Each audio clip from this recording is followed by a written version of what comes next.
So yesterday, we talked about the fact that the FBI had seized President Trump's passports, 3 passports, when they staged their raid at Mar-a-Lago. President Trump was the one who made this announcement on Truth Social.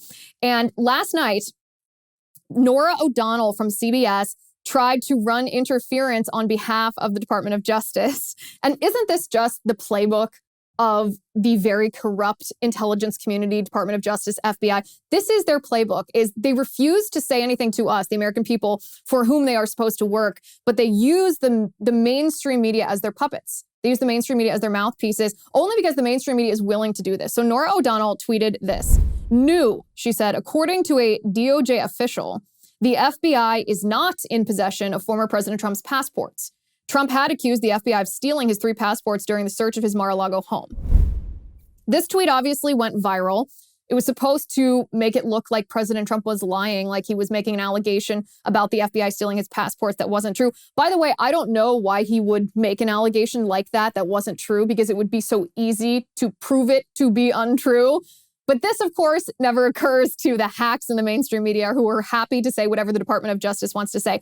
However, when I read this, my immediate thought was, oh, okay, so there's a phrase in here that gives away the whole game here. The FBI is not in possession of former President Trump's passports.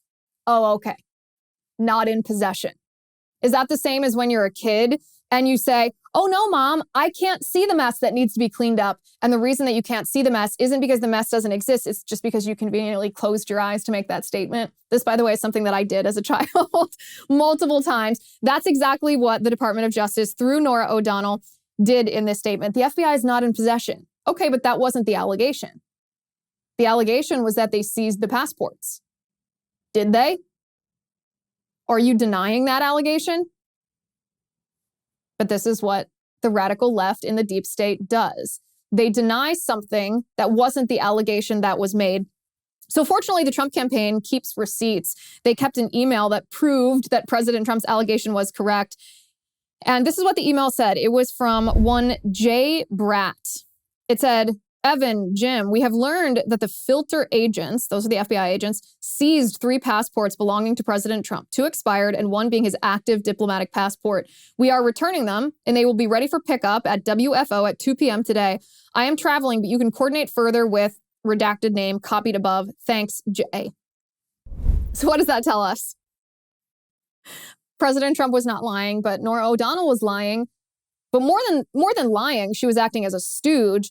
The Department of Justice was trying to lie through her. And the fact of the matter is, we actually, you and I, we recognize this very easily now because this is such a recycled tactic. It's actually kind of disgusting how the FBI and the Department of Justice and the intelligence community manipulates language so often that we are able to nail them using a single phrase within like 5 minutes of them making a statement like this. Not in possession.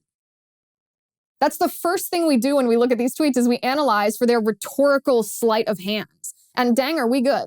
We called this the second Norah O'Donnell sent this tweet out.